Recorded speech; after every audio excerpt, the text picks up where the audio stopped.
Hello, welcome to the Housing Sector Podcast, Episode 7, Rent and Service Mischarge.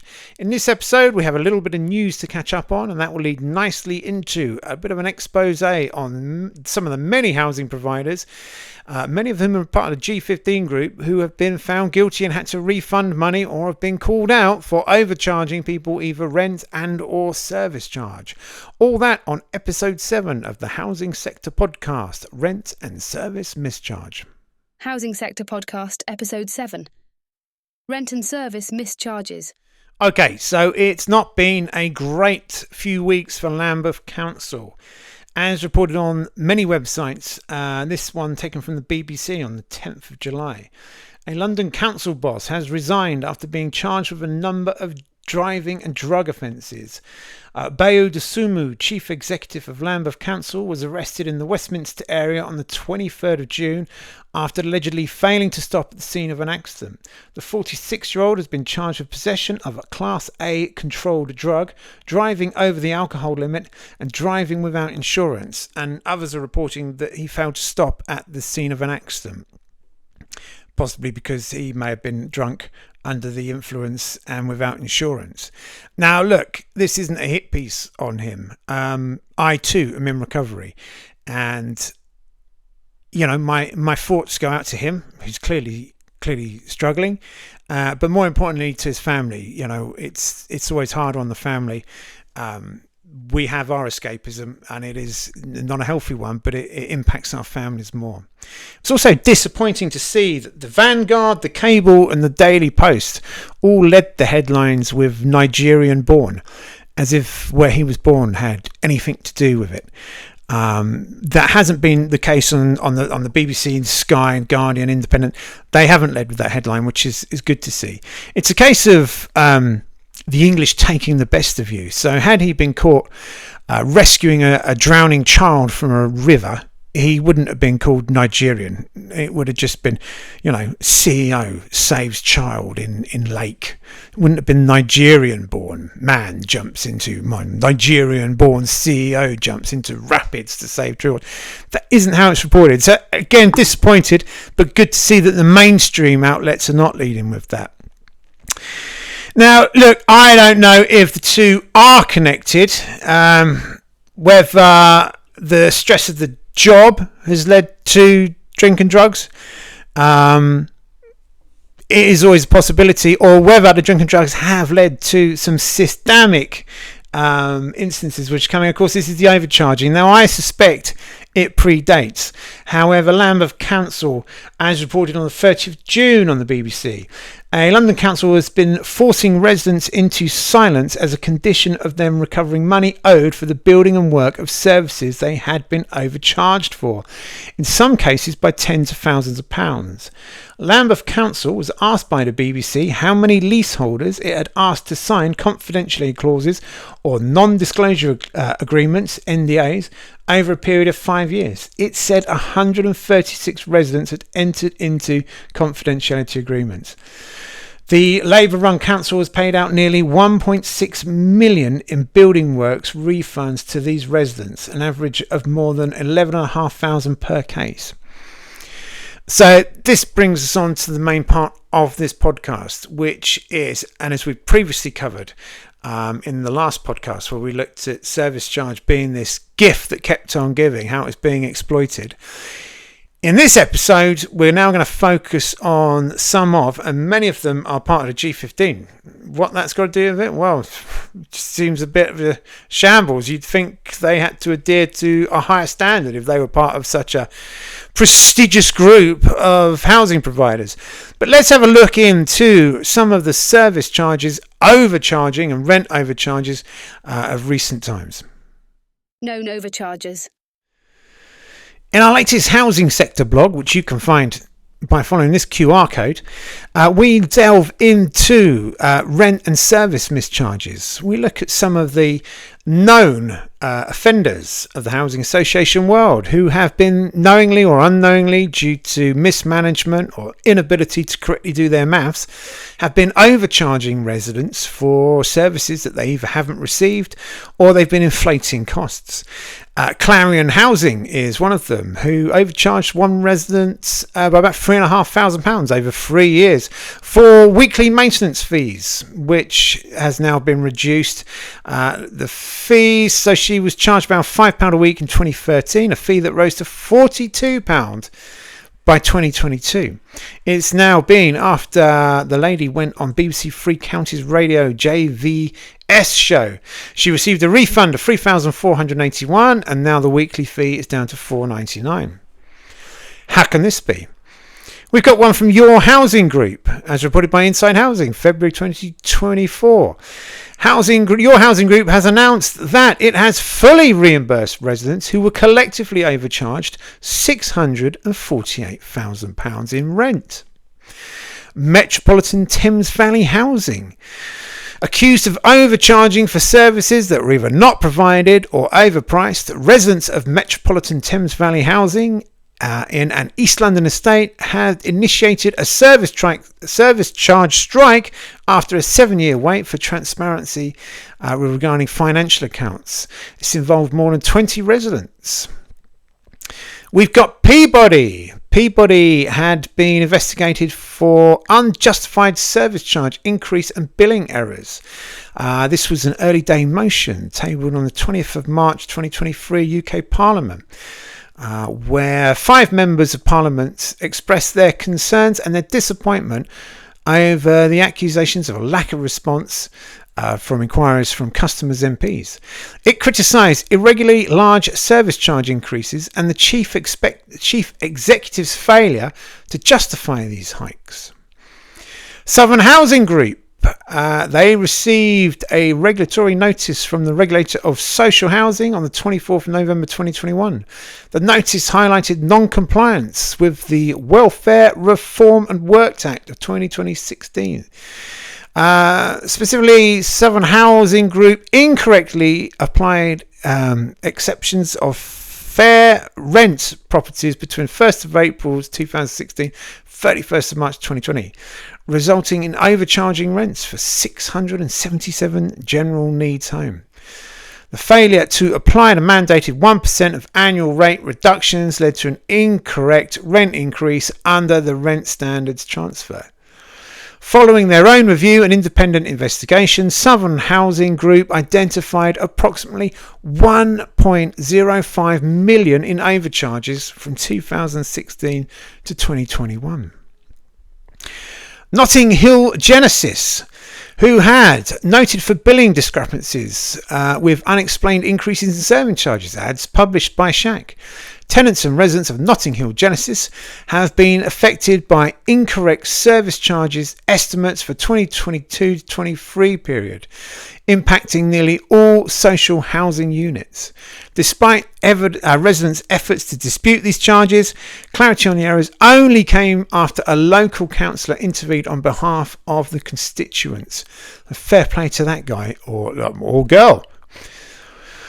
Notting Hill Genesis, one of London's and the South East's largest housing association, managing over 66,000 homes, faced criticism for the scale of these errors, considered inexcusable for an organisation of this size and resources. The accusation's financial oversight was questioned, given its substantial service charge revenue of £48 million from social housing in 2021 and an operating surplus of £119 million. One Housing, as noted in My London, January 2023, Ed Spencer, a resident of East London, successfully secured refunds totalling more than £25,000 for himself and fellow tenants from One Housing. This followed revelations that the Housing Association had failed to produce receipts for service charges, mounting significant oversight. Mr. Spencer criticised One Housing, likening them to a mini mafia, as he uncovered numerous financial discrepancies. Joseph Rowntree Housing Trust. the Regulatory of Social Housing found that the Joseph Rowntree Housing Trust breached the rent standards by incorrectly classifying 89 of its housing units and supported housing, resulting in overcharging rent since 2007. Additionally, 61 units designed as specialist supported homes were improperly exempt from rent standards despite receiving public funding since 2017-18. Another 28 units categorised as supported housing did not provide relevant support services, leading to incorrect rent charges. Okay, so it's pretty widespread, and that's just the tip of the iceberg, I suspect. And as you'll notice, many of those names are part of the G15. Says a lot about how prestigious that group is and what we should be worrying about when these mid-level housing providers join these large groups, G15 being one of them and the Matrix Housing Partnership being another one. So what can you do? Okay, so what can you do if you think that you're being overcharged either rent or service charge? Well, the following information is provided as guidance only. I urge you to seek your own legal consult before taking any actions that could potentially involve legal consequences. I cannot be held responsible for any outcomes resulting from actions taken based on what is only guidance. Okay. With that said, the first thing I'm going to say to you is you're not alone, and I think this is the mistake that many residents fall into. They write to their landlord on their own. They feel isolated. They feel on their own. It is crucial to remember that you're not alone in this journey. That there are numerous resident groups, neighbourhood association, tenants groups that exist to support individuals facing housing challenges. These groups provide a collective voice and offer valuable guidance on navigating complex issues, and more importantly, they're going to connect you usually with people within your own neighbourhoods, within your own communities who are also going through the same thing with the same landlord. Set up your own WhatsApp groups. It's something you can easily do. You can set up a WhatsApp group, you can all be in there, and you can support one another. Join SHAC, Social Housing Action Campaign. They're a great group formed by residents and supporting each other. There is also a WhatsApp group there. You can receive empathetic support from fellow residents who understand frustrations and complexities of housing issues. From initial concerns to legal considerations, SHAC offers guidance every step of the way. They also have handy templates that you can download from their website, and they arrange protests. Seek out legal aid, organisations or advocacy groups specialising in housing rights. They can provide expert advice and representation and assistance in navigating legal processes, ensuring your rights are protected throughout the disputed resolution process. Housing providers may find it challenging to dismiss collective concerns. You can, together and on your own, employ Section 22 of the Landlord and Tenant Act 1985. If you're a leaseholder concerned about your service charge, Section 22 of the Landlord and Tenant Act 1985 is your friend. It allows you to review and obtain copies of important documents like accounts and receipts for related to those charges. Within 6 months of receiving your service charge summary, you or your tenants association can write to your landlord or their agent requesting access to inspect these documents and make copies. It's your right to ensure transparency and accuracy. So you've got that on your side. You know, there is support out there. As we've learnt in the other example earlier on, you know, your councillors and MPs, they should be there on your side. A lot of them just aren't worth their weight in salt, but you'll find the odd one who can. Many MPs will take credit for things they've simply not done. James Gray MP, he was one who I'd contacted so many times on behalf of other residents to try and seek support. Got absolutely nothing from him.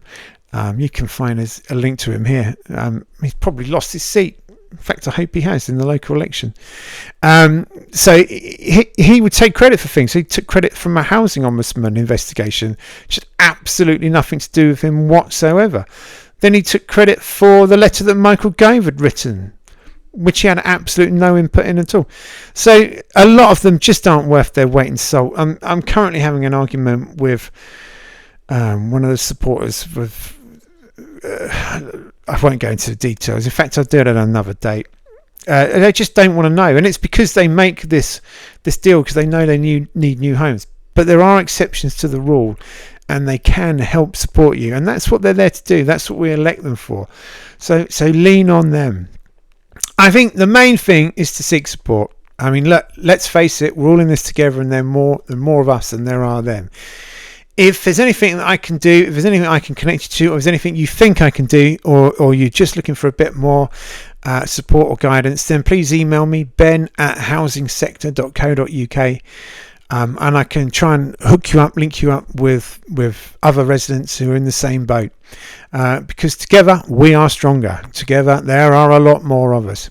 So look, it's not great, but there is help out there. If you think you're being overcharged, then please do something about it and support your neighbours and your communities as we all stand up for it. Final thoughts. So there we are. The most important message: stand together. Look, thoughts and prayers go out to Bayo Dosunmu's family and him. I hope his road to recovery, I hope he can find it, and I hope he can stick to that path. And I hope we can find forgiveness for him. We should be able to.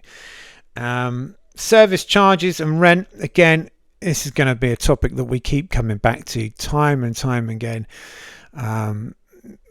It's bad enough when we're paying as much as we do for services we don't receive, but to find out that we're being illegally overcharged as well is a big concern. So if you think you are, then join together, let us know. Let's put a stop to this where we can. Back to some more positive news. So the couple of podcasts ago, we launched the Housing Sector Awards. And we did the sort of best teammate. Who you think your customer service teammate, your guy in the trenches that always helps you out, is always there. That person who supports you and others in their team. Nominations are coming through slowly, to be fair, but they're coming through. So the next one, we're going to keep these ones positive. And this is for residents to vote on. We want to know who is the person within your housing association. They can be a CEO, they could be a customer service agent, they can be someone who's come out to fix your plumbing, whomever. We want to know from you their name, where they work, and why you're nominating them. Let's get celebrate the good. Let's find out who the true champions of housing are, and let's get them a housing sector mouse mat. How exciting. I'm sure they'll be queuing up for that, but it's something they can have on their desk with pride and know that they have been truly chosen and not paid for. There you go, as we still have the bad taste left in our mouth from the awards ceremonies. I noticed Inside Housing have stretched their deadline again. I can only assume it's because they haven't had enough nominations. They haven't sold enough tables yet. Anyway, the Housing Sector Awards don't cost the housing associations, and more importantly, the cost isn't passed on to you residents for the awards. I will shoulder the financial burden for these awards, which is why it'll be limited to a mouse mat. But it'll be a mouse mat that's well done. So here's a QR code for the landing page for the Housing Sector Awards. There are now 2 awards that you can nominate: your best teammate and the best housing association member of staff, as nominated by you, the residents. Okay, that's it for this week. Quick update on the GSA Way podcast that's coming together.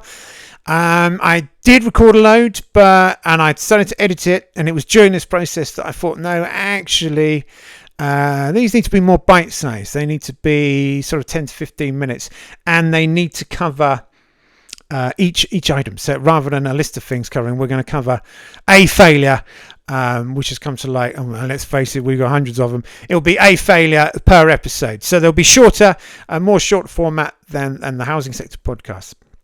Again, thank you to everyone who has liked, commented and subscribed. Subscribers going up. Thank you very much indeed.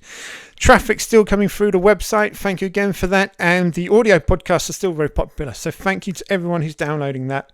If you have any questions, let me know. If you want to be involved, if you want to come on here like Sue did a couple of weeks ago, Sue's from Shack, and have a discussion about something great, something positive, something that you can help support the housing associations with, something for residents, a resident perspective, if you just want to come on and have a chat about anything housing sector related, then please let me know. ben@housingsector.co.uk.